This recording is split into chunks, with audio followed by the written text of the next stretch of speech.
Hey, welcome to the second course video for the song Provider by Sleep Token and their album Even in Arcadia. I'm musically malnourished and you're on my journey to go deep and wide in discovering new music and artists. In these videos, we do a deep dive into the lyrics and meaning behind the music. So let's get in and take a look.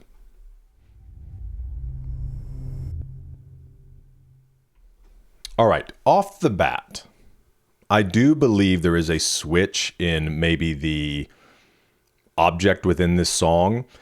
I personally feel that it is about a new relationship, that there is a person involved, as opposed to some songs you're trying to figure out, is he talking about, the fans and his career? Is he talking about his own self? In this one, as I read through it, there's really no other way for me to interpret it other than maybe finding a new object of affection, possibly a new relationship, and the idea of kind of wanting to do things differently, but maybe also recognizing that he finds himself falling into similar patterns. So we'll see. Verse 1, I want to be a provider, garner you in silk like a spider. So obviously there is this idea of luxury within here, of silk, and also the idea of, because now, do spiders spin silk? Because I know of silkworms.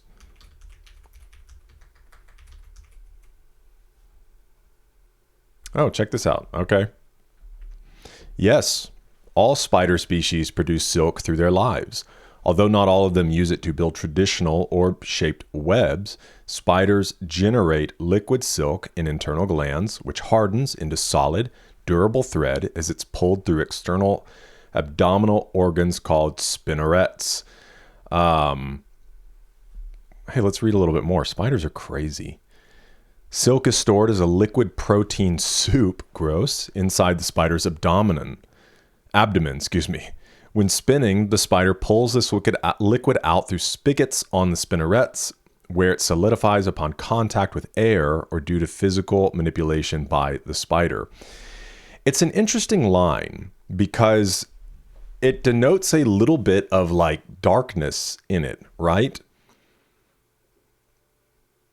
Because there are a lot of ways you could talk about garnering someone in silk, but the idea of it being a spider, I think, also points to maybe some of the unhealthy dynamic, and the idea of, if you're talking about a spider building a web, that's a different thing. But even a web could have a negative connotation. Somebody being caught in your web, you're kind of the prey. But also, if you think about a spider spinning its prey, garnering them in silk, there could be this idea of control. So I don't know, maybe it's both. It's like this kind of sweet sentiment, but also a little bit volatile. Roll a die, you bet. I'm a writer. I think it's the idea of we'll chance it, especially if you have the history of the previous albums and things like that. The idea of rolling the dice is just I'm willing to take the chance. And again, that doesn't have to have a negative connotation. You could have been hurt in the past, or you could have been the person that has hurt somebody. And generally in relationships, it's a little bit of both, right? And things not working out. Obviously not in all relationships. But even if it's you were doing this with a job or a friendship or a relationship, if you've had a bad experience, the ability to step out and try again is in many ways like rolling a dice. I'm really not sure how this is going to go. I really hope it goes better than last time. So we're going to roll the dice. But he obviously finds this person, somebody that he finds worth rolling the dice for. I'm a rider, right? Like your ride or die. Your outer shell, so a protector. I love how he does this because it's outer and this secret insider. Now, the annotations here – point to the possibility of him being somebody that's kind of kept secret. And that could be partly because of the struggles with protecting his anonymity, and trying to stay somewhat anonymous. So it could be that. I personally first read this as like my relationship with my wife. I am this outer shell for her, in a way that like there is an amount of protection that I provide her. One of the things that my wife and I have always made sure of is that we never demean one another in public, much less in private, but I'm never going to make a joke at the expense of my wife. I'm never going to make her look stupid or less than in front of other people. And I'm not going to do it behind her back. I've been with men that will speak. Not that, listen, there's got to be a place, I think, for men or women to be honest and be able to talk about something. If there's a struggle you're going through, it's good to have somebody that you can have an honest conversation with. But I think we all know the difference between, hey man, I'm just like really struggling because I feel like I, just can't do right. And I don't know how to verbalize things to my wife. And I just feel, so there's that discussion, but that's different than, dude, you won't believe my wife. She's or gosh, she can't ever. That's very different. And so like, I won't have those kind of conversations with other men. I'm not going to demean my wife. And so in the same way in public, I do that as well. Much less this idea of also being a physical protector, like I'm the physical protector of my home. And so being this outer shell, but also a secret insider to me, just speaks more to like, I'm the person you can confide in. I'm this person you can come to and you can be totally honest with and kind of share exactly how you feel about something, knowing that I'm not there judging you and that I'll be someone that can listen, which I'm not always the best at, but I try really hard. And I try to get better at it year by year. And not only listening, my wife does appreciate conversation. I tend to be a much quieter person, especially when it comes to dealing with my emotions. I like to just try to get it all right and then live. She likes to dialogue to find that path. And so I try to grow as a person that can provide that dialogue back and forth. But that's what I feel like, this idea of being a secret insider for her. But I can understand both ways with Vessel, that there is an amount of maybe secrecy because of who he is. So then we get the repeated, I want to be your provider, your guiding hand, your final decider, that bit of fuel to your fire. Like these are all the things you want to be, I don't really understand 100% this idea of final decider, other than maybe it's the invitation for confiding in and like, hey, what do you think we should do here? Or do you think I should do this? Or do you think I should do that?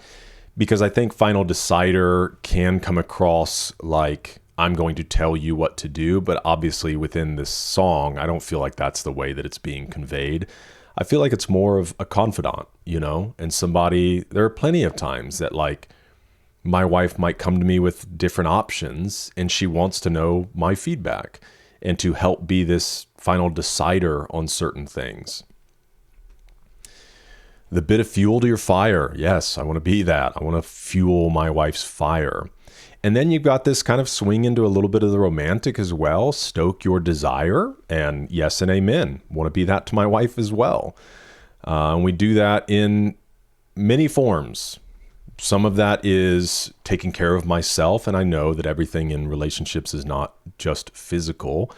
I want to take care of myself, my body, my mind, because it's a value of mine. But I also I want to be that for my wife as well. And she feels the same toward me. And that can be taken into toxic directions, obviously.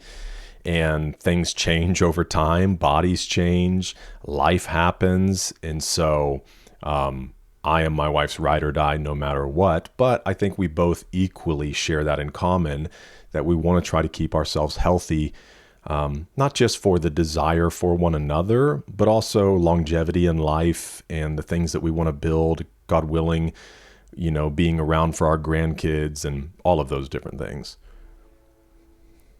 Just let me know that you're mine. I want to be your provider. So it's the invitation. Just, give me the word. Let me know. And this is what I'll be for you. Verse 2, I want to delineate. Now, the word delineate in my mind was always like the ability to choose a direction. And I did look up the definition just to make sure. Delineate, to describe or portray something precisely, indicate the exact position, a border or a boundary. So within the context of this song, if I want to delineate, I think I have to tie it into this second part. Though the last time we were around each other, I found myself hesitating. So it does seem like he wants to be confident and sure of a direction, but recognizing the last time we were around each other, I found myself hesitating, that I wasn't direct or I didn't act as I should. And now I want to be able to move with confidence. At least that's how I pick it up. But I know I would not now. That's him saying, right? I used to hesitate, but now I know I wouldn't. My lover, crawled up on you. Do I want to go there? So I think crawled up on you can also connect back to this idea of garnering in silk like a spider. Do I want to go there? Yes, I do. I do want to do more than just bend the rules. Now, there has been some connection to sex, physical intimacy here, and I think 100% can be that. It could also be this going there in the sense of engaging in this relationship. There's been some tie there, the idea of bending the rules also being this sexual bending. I don't know. You let me know.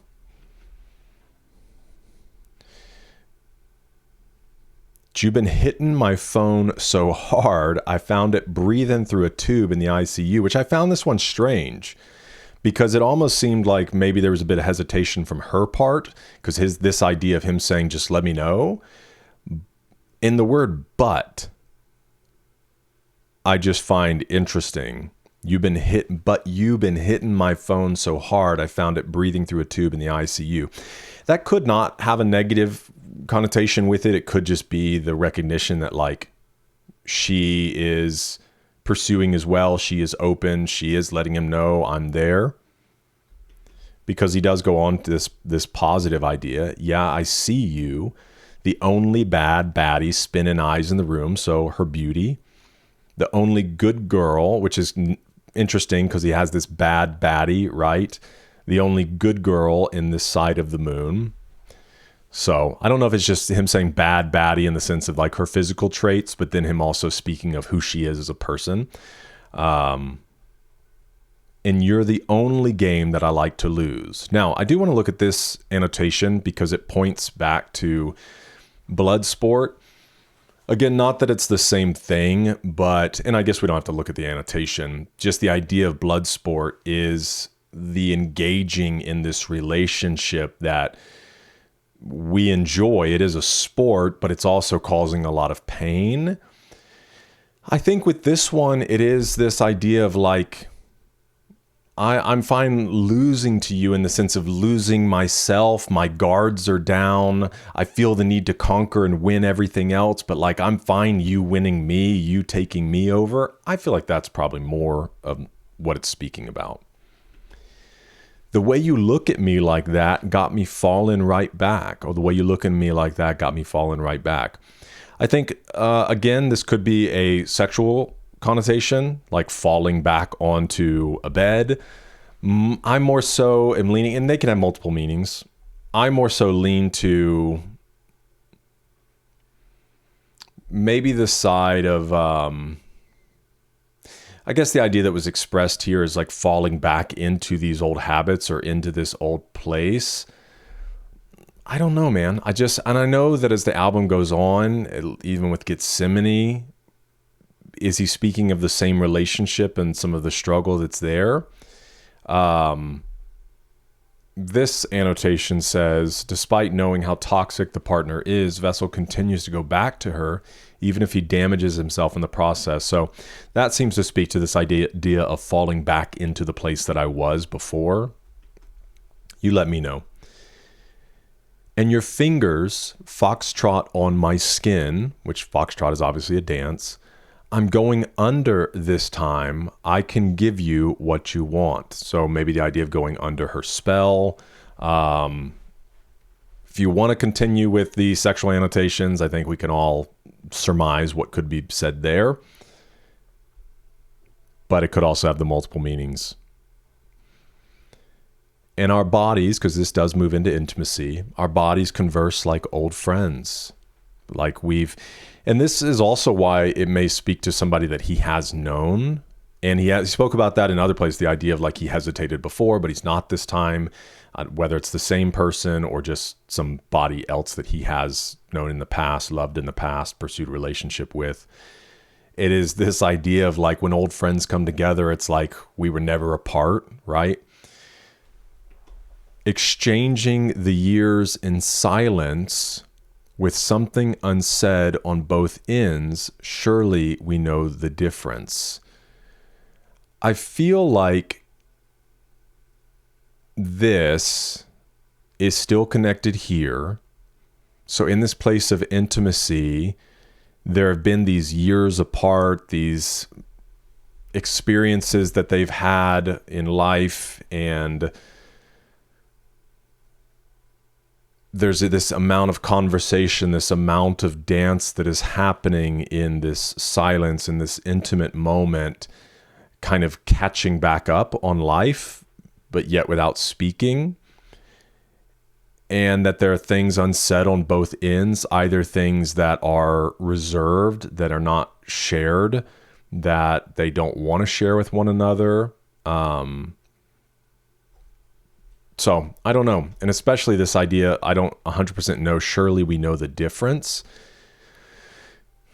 Maybe the difference of knowing the difference here is like what should and shouldn't be said. I'm not sure. That one kind of tied me up a little bit. So let me know your thoughts there. And then pretty much a repeated line. And here we have an end here. And I told you I can get it so right.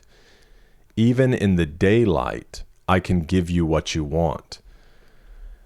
I'd be curious if that is kind of this swing out of the intimacy and the recognition that our relationship isn't just this nightlife type thing. And that's how I think a lot of maybe toxic relationships can be. It's really driven on,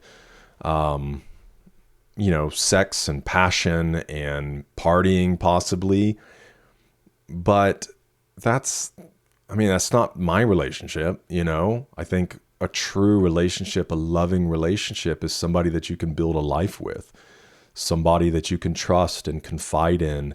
And in the daylight, in the day-to-day life, you can move and be healthy for one another. And so, I don't know. I feel like it's him trying to say in a sense that we've shared this kind of night life together, but even in the daylight, I can give you what you want. I can be that provider for you.